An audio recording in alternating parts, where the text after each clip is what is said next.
Guys, आप सब कैसे हैं? आई होप सब अच्छे होंगे, स्वस्थ भी होंगे, पढ़ाई भी अच्छे से कर रहे होंगे। तो चलिए आज का वीडियो करते हैं स्टार्ट। आज का हमारा वीडियो बहुत इंपॉर्टेंट होने वाला है, तो इस वीडियो की स्किप नहीं करिएगा, ठीक है गाइस। तो चलिए वीडियो करते हैं स्टार्ट। आज हम 3 टॉपिक को कवर करने वाले हैं। पहला, आर्थिक भूगोल किसे कहते हैं। दूसरा, आर्थिक भूगोल की परिभाषा। तीसरा, आर्थिक भूगोल के विषय क्षेत्र। ठीक है, ये बीए सेकंड ईयर, ठीक है, मेजर जियोग्राफी और किसी कंपटीशन की तैयारी कर रहे हो या नॉलेज को बढ़ाने के लिए इस वीडियो को अच्छे से देख लीजिएगा, ठीक है। तो चलिए, आर्थिक भूगोल किसे कहते हैं यह समझने से पहले हम भूगोल को समझते हैं, ठीक है।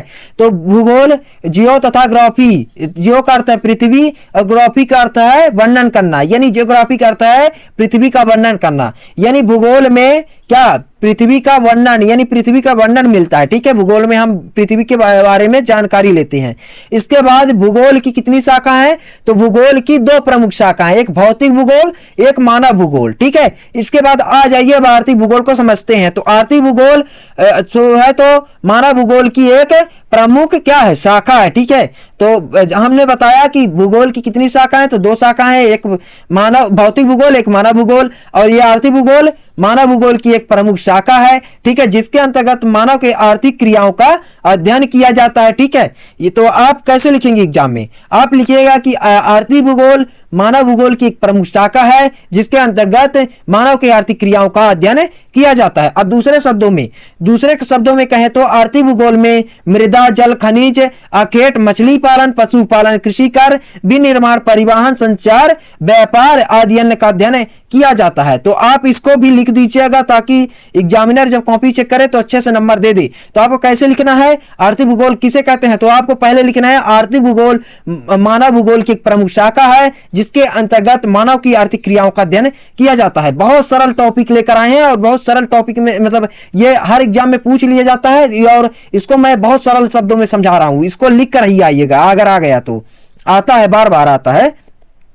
इसके बाद लिख दीजिएगा कि आर्थिक भूगोल में मृदा, जल, खनिज, अखेट, मछली पालन, पशुपालन, कृषि कार्य, विनिर्माण, परिवहन, संचार, व्यापार इत्यादि अन्य का अध्ययन किया जाता है। आप सीधा सीधा लिख दीजिएगा कि आर्थिक भूगोल में मानव की आर्थिक क्रियाओं का अध्ययन किया जाता है जो मानव कार्य करता है अपने लिए, जैसे मछली पालता है, पशु पालता है, कृषि कार्य करता है, परिवहन बनाता है यानी आने जाने के लिए, संचार, व्यापार करता है। इस तरह की जो भी चीजें हैं ये सब आर्थिक भूगोल में आते हैं, इस तरह लिख दीजिएगा। इसके बाद आ जाइए दूसरे प्रश्न में। दूसरा हमारा प्रश्न है कि आर्थिक भूगोल की परिभाषा। यह भी बहुत मोस्ट इंपोर्टेंट टॉपिक है, ये एग्जाम में बहुत ज्यादा पूछता है, हर बार पूछ लेता है। तो आर्थिक भूगोल की परिभाषा निम्नलिखित है, ठीक है।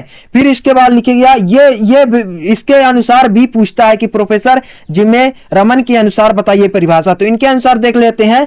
तो आर्थिक भूगोल मानव भूगोल के, ठीक है, आर्थिक भूगोल मनुष्य के आर्थिक जीवन और आर्थिक वातावरण का अध्ययन कराता है, ठीक है। तो आर्थिक भूगोल क्या करता है, आर्थिक भूगोल मानव के या कहें तो मनुष्य के जीवन और आर्थिक वातावरण का अध्ययन किया जाता है, किसमें, आर्थिक भूगोल में। इसके बाद तीसरे प्रश्न में आ जाइए। तीसरा प्रश्न हमारा कह रहा है कि आर्थिक भूगोल के विषय क्षेत्र। तो आर्थिक भूगोल के विषय क्षेत्र मुख्य रूप से 3 है, ठीक है। पहला है प्राकृतिक संसाधन, दूसरा है मानव निर्मित संसाधन, तीसरा आर्थिक क्रियाएं। यह भी इंपॉर्टेंट है, ठीक है, कि पूछता है कि आर्थिक भूगोल की कुछ प्रकार या आर्थिक भूगोल के विषय क्षेत्र बताइए। तो आप बता दीजिएगा 3 विषय क्षेत्र हैं, ठीक है। इसके बाद ये प्राकृतिक संसाधन वे संसाधन होते हैं जो प्राकृतिक के द्वारा निःशुल्क प्रदान किए जाते हैं।